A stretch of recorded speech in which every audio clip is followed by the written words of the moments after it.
I'm in Africa. Now, I'm probably wrong for this. I don't care. My driver was smelling extremely humid. Okay. Extremely, like 7-8 days humid. No soap, no water. Just strong. It was burning my nose. Now, everybody in the car, everybody else in the vehicle like this. Holding their breath. I said, I called out the driver's name. He's like, yes, Miss Haddish. I was like, what you been doing all week? He's like, what? I said, what you been doing all week? Because I could smell it on you. He was like, what do you mean? No, I don't do drugs. I don't do it. No, I ain't say nothing about no drugs.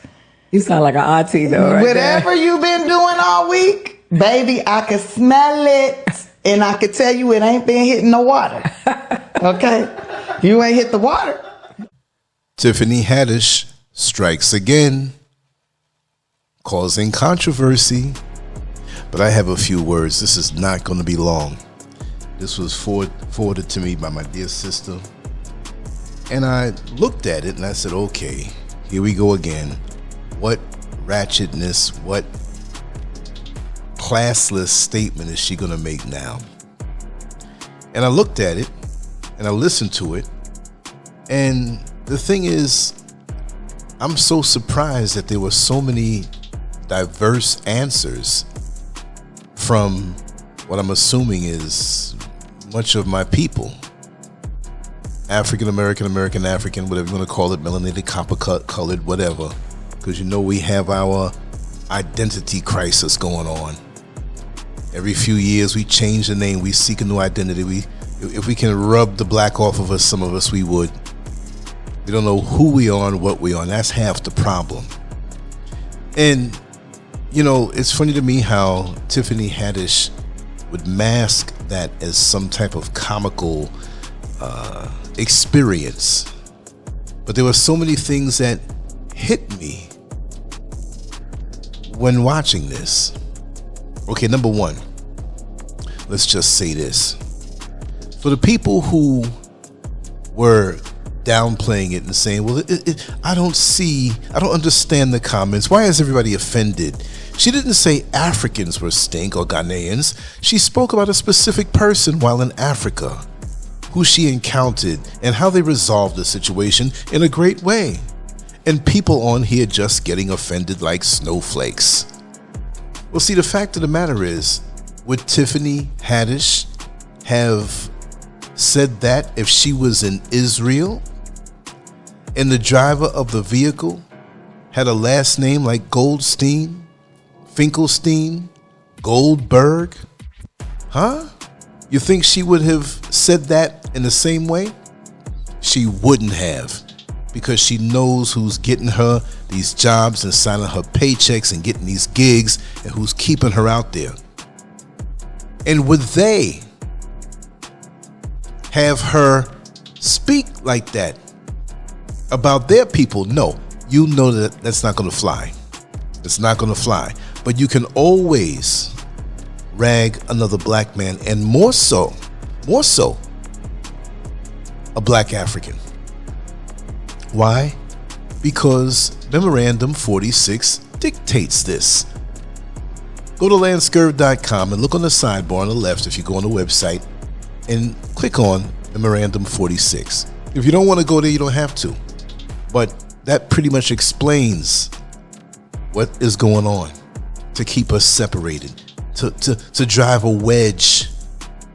What she said was not bringing us together as one. And yes, when you are an entertainer, your entertainment must be nutritious for the soul. It must be healing, and you have a responsibility, no matter who is paying you. You cannot disgrace yourself. And people say, well, what do you mean she's disgracing herself? She was talking about a man who was stinking. But this is why I sit on the banner that Tiffany Haddish has no class. You don't do that. If you have a problem with the way the man smelled, you pull him to the side discreetly and you let him know. You don't just blast him like that and talk to him like he's a child. And this is another angle of this exchange that I saw. Why would she speak to him that way? Would she have spoken to a black American man who looked like he was on edge and ready to smash somebody in the face? She probably would have been scared and just sat there and not said anything. And why do they put our sisters out here, if they're not playthings and their bodies hanging all over the place, they have to be loud and ignorant? Why do they portray her that way? I'm quite sure she has a modicum of intelligence, and I know she's got to be putting on. She can't be this way the whole time. But of course she can be intelligent enough to read and write, but she has no class because she's been doing stuff like this consistently. And the powers that be love to put all women out there as ignorant. If they're not playthings and half naked and putting themselves out there as a sex toy, they have to reinforce stereotypes. That loud black woman who just, how she may say it, telling it like it is. But I bet you, like I said, if she was in Israel and the driver was a small hat, she wouldn't move her mouth to say it that way. She probably would have inhaled deeper and didn't say a damn thing. Everything smells so nice around here. Yeah, because people like that I've known, they will kiss behind and look down on their own. Now here's another angle. You see how she spoke to him, and he may not have really been hit hard, or because he laughed. And sometimes because of the cultural barrier, the language barrier, the way we express ourselves, many may not understand how scathing she was. Nobody else said anything. She could have pulled him over to the side and said, "Hey, bro, maybe you don't understand, but and save face." Because see, I'm not saying it's her, but a type like her would not say a daggone thing to a man who is known for smacking somebody down. Now, I don't condone violence against women, but we're speaking reality here. There are dudes who you will not walk up to and say no mess like that in public. They'll have some words for you, and you better sit down because you know what's coming next. Right? I don't condone that, but this is reality, and we all know people like that. Now, the other angle I saw is this loud, obnoxious, ignorant woman speaking to this man this way, and at the end of everything, as you will hear, she said something to the effect of, I think I found a husband. Because those types of women want to be domineering over men. And see, this is something that I've realized here, and this is an extra topping on this particular short video that I'm mentioning, that there are many women who, like passport brothers who come out to another country to seek or find a wife. Now, some of the passport brothers out here, they're looking to play, and they think they can get an easy fix on the beautiful bodies and faces that they see out here in the motherland. And I'm speaking about the motherland because I don't know about any other place, but I hear about it. We see these things on YouTube videos. But push come to shove, they come out and they say they're looking for a wife, and they feel their money will stretch a little further, and it does. It's a different culture. But many women that I've seen come out here, especially to Ghana, and not all, they feel as though the men are a bit more subservient. And I've spoken to many women here about that. They didn't say that, but I saw the dynamics, because the brothers out here, many of them, when they see an American woman, a black American woman, and oftentimes other races also, but we're speaking about women like Tiffany Haddish, who I have to say, most of the women that have come out here from America are not ignorant like this. They're very much aware of who they are. But because the men are so caught up in this American woman, no matter what she looks like, they promise her the world. Oh, my love, I will love you forever. I promise I will suck your toes. I will love you down so much. If you run out of toilet paper, you won't need it for a week. No, too much information, right?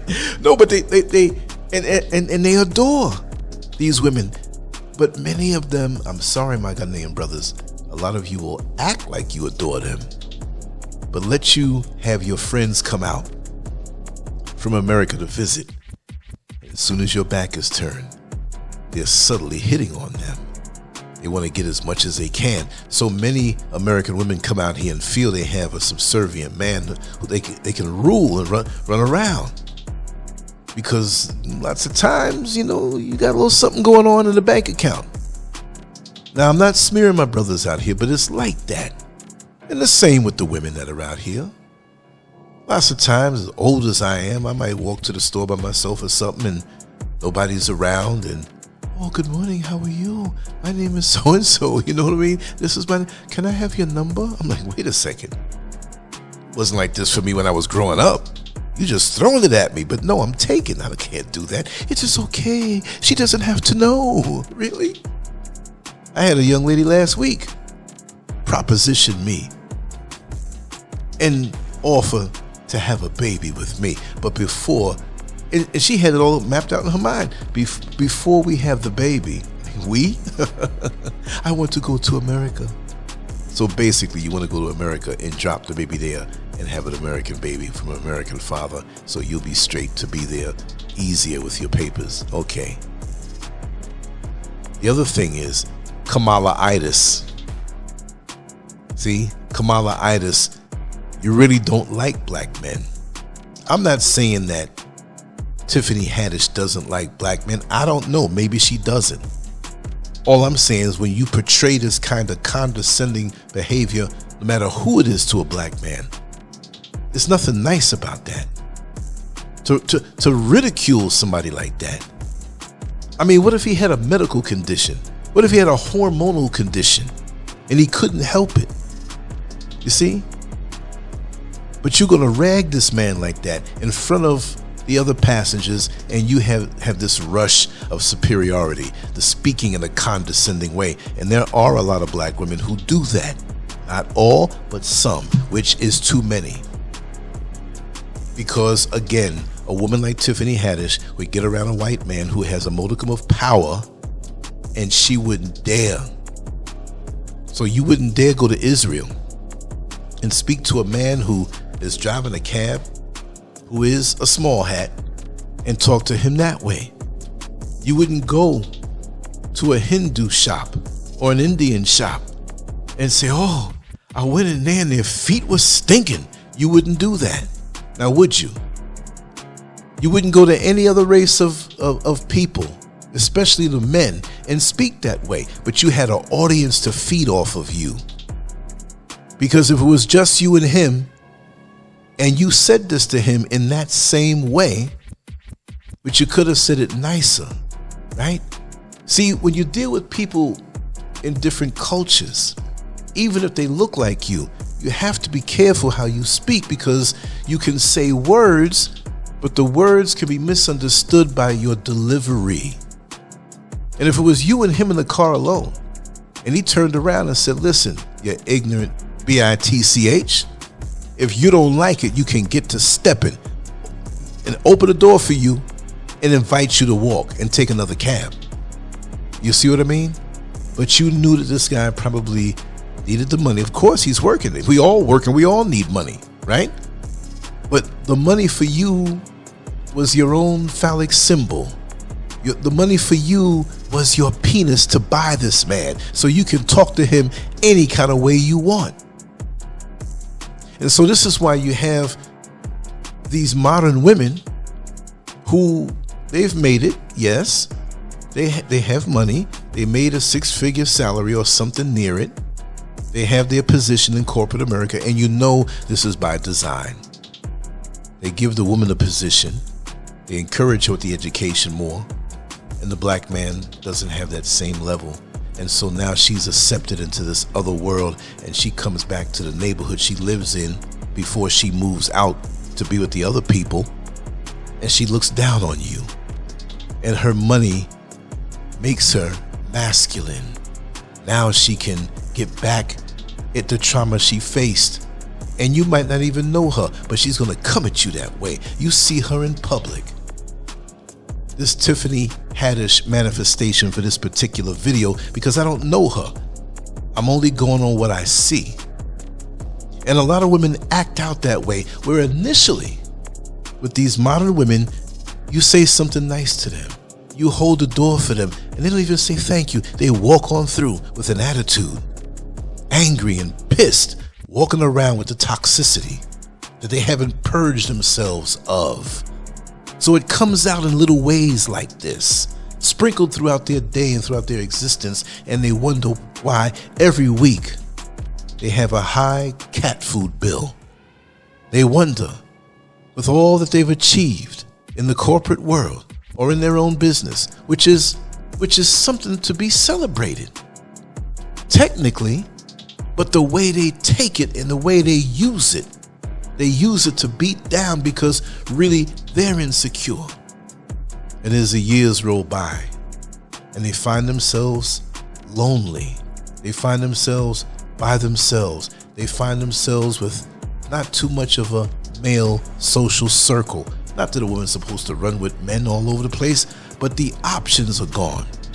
Now, if you choose to go into a career because you're passionate about this thing and you didn't take the path of marriage or having children, we understand. But these women will turn around and act like this, and as the years fly by, like, wait a second, I'm getting lonely. And then now, all of the men that you pushed away from you, all of the men that you look down on in a condescending way because they may have had a civil service job, they may have had a regular job, not paying as much because you're paid so well. See, you know that everything that's done to us is to push the black man and the black woman apart. But you couldn't resist getting your turn at the wheel when you got that money in your pocket. You got that acknowledgement. You got that status now. So it feels good to be a man, even though you're a woman. And again, I have no problem with any black woman who is successful. It's how she wears her success. Can she handle her success? What does she do with her success? You see, sometimes, like back in the day, when we used to buy Dannon yogurt, and if for some reason we took off the lid and didn't look at the flavor, because I remember at my friend's house, the mother would buy all these different yogurts, and they'd hand you one, take the lid off. You didn't know the flavor. Well, what's the flavor? Is it boysenberry, blueberry, banana, strawberry? What is it? Raspberry? You had to stir it up from the bottom. You see, with Dannon yogurt, you had the flavoring in the bottom, and the fruit in the bottom. So you had to stir it up if you didn't know. And then you see the true colors once it's stirred up. So a lot of sisters that have that Tiffany Haddish, Kamala Harris, and I'm not calling Kamala Harris a sister. She's masquerading as one. She's transracial. She flip-flops. She's a racial transformer.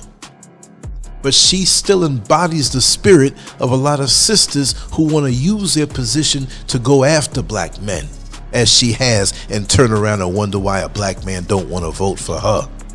Same thing with Tiffany Haddish. Through this clip, she could have treated the brother a little better. Again, what if he had a medical condition? What if something was wrong that way? And you see women like this, from what she portrays, because many people would say, or might say, oh, she's not really like that. But this is the type of woman that makes it impossible to live with, impossible to be with. Because everything will be a competition. And whenever you have a disagreement or difference of opinion, she's going to bring up that she's the breadwinner and she makes more money than you. So Tiffany Haddish is probably high on the attention that she gets in Hollywood, not realizing that she's a propaganda tool, because the world is watching her and all her buffoonery, and she doesn't realize that her role in the toolbox of the entertainment world is to be that ignorant, loud buffoon who puts the imagery of black women out there so stupidly. And there was another clip that I saw to add insult to injury, where she was, I believe, in Ghana here, and she said, "Ooh, they have stores here." Well, what do you think? So you're insinuating that you're surprised that there's a store here, a supermarket, a modern supermarket, a clean supermarket, cleaner than what I've seen in America. But see, they want to paint the narrative that Africa and the countries in Africa, and just like what she said in the beginning, oh, I was in Africa. Well, which one of the 54 countries were you in? Because Africa always gets smeared, and it reinforces the ignorance in people in America. See, I live here now.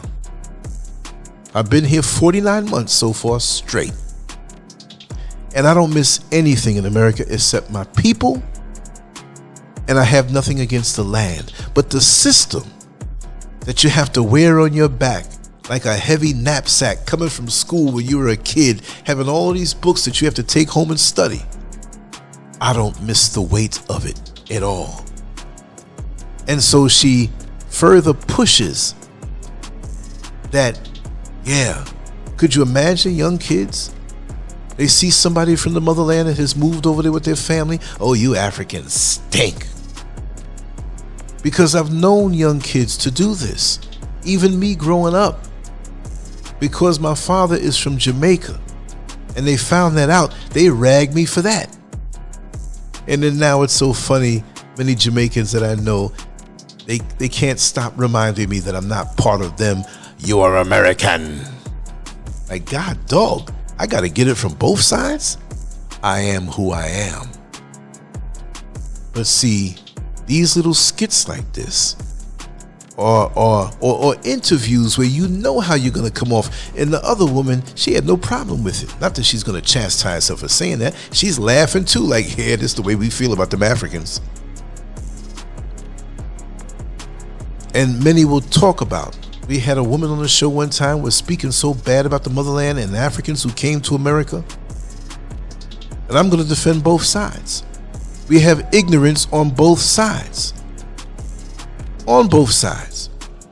But many African brothers and sisters from the various countries off the continent will come to America, and they get treated so bad by their own black people. And of course, you know, you have people who claim to be in this thing, FBA or whatever it is, whatever made up organization to make us feel separate from somebody. They're going to rag them. You're not part of us. You don't deserve anything here. And then you have the ADOS, American descendants of slavery, and the FBA is foundational black American.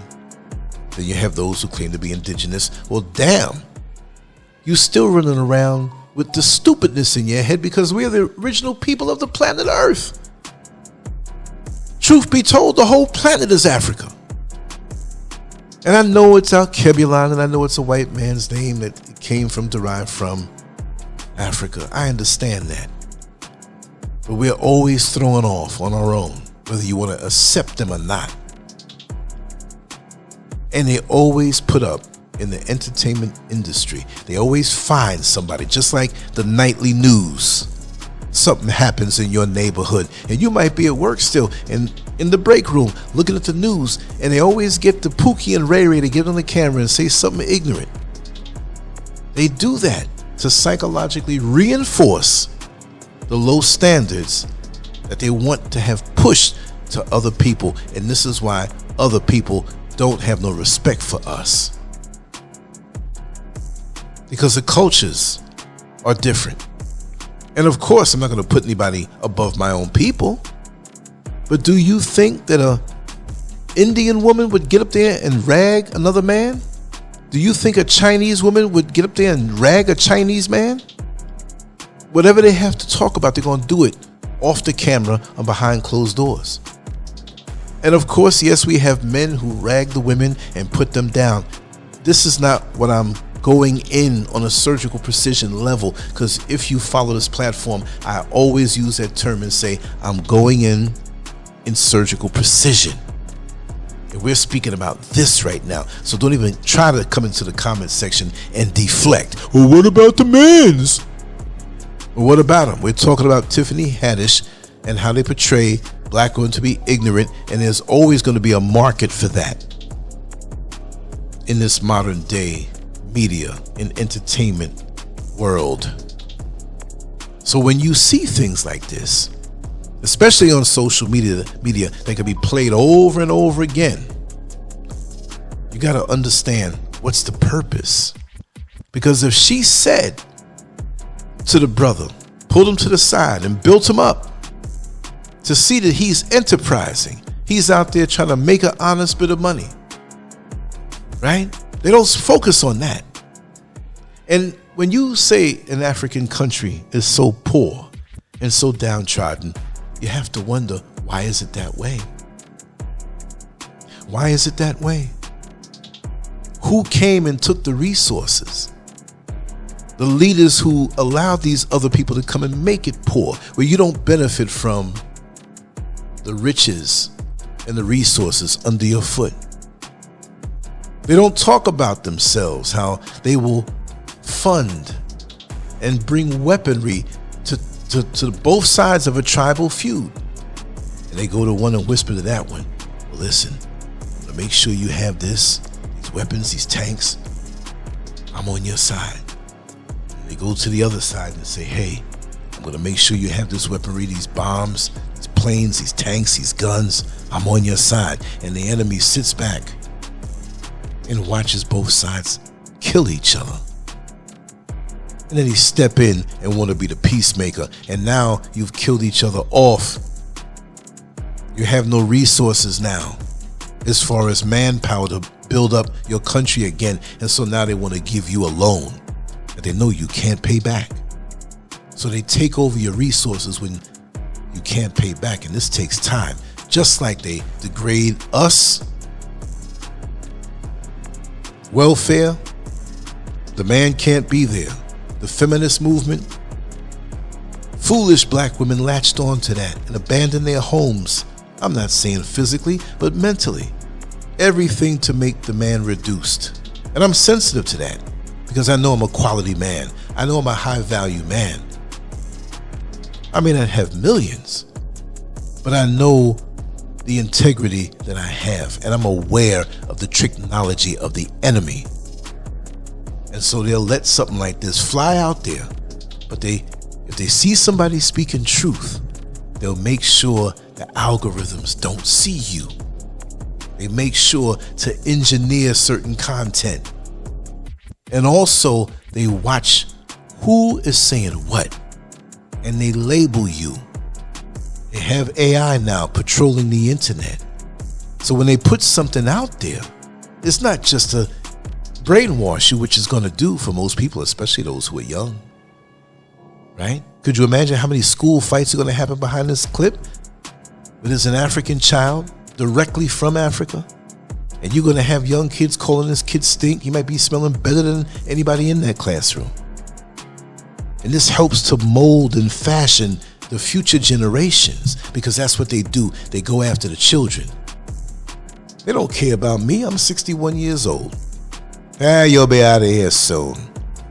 Let's take our time and gentrify the mind of the people. And this is one way they do it. I'm glad you were here. I didn't even know I was going to talk this long. Just want to say hit Lancescurv.com for all of the content that social media will not allow because of the massive censorship push now. It must be engineered by them.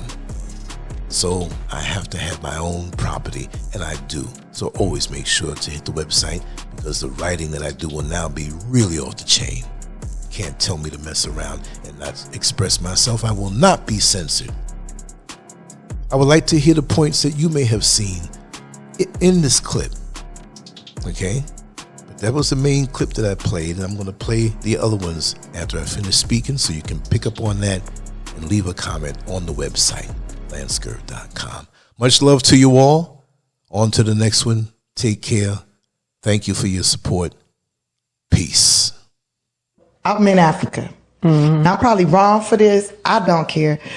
My driver was smelling extremely humid. Okay. Extremely, like 7-8 days humid.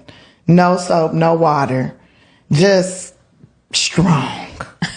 It was burning my nose. Now everybody in the car, everybody else in the vehicle like this. Holding their breath. I said, I called out the driver's name. He's like, yes, Miss Haddish. I was like, what you been doing all week? He's like, what? I said, what you been doing all week? Because I could smell it on you. He was like, what do you mean? No, I don't do drugs. I don't do, no, I ain't say nothing about no drugs. You sound like an auntie though, right? Whatever you been doing all week, baby, I could smell it. And I could tell you it ain't been hitting no water. Okay? You ain't hit the water, okay? You ain't hit the water. The water ain't hit you. Maybe the water came out of your body. Maybe you took it in through your mouth. What did he say? But you didn't put it on. But he was laughing and laughing. Everybody in the car was laughing. But I was like, bruh, I'm serious. You smelling very manly. Now, it makes me want to take you back to my place and give you a bath. Can I give you a bath, brother?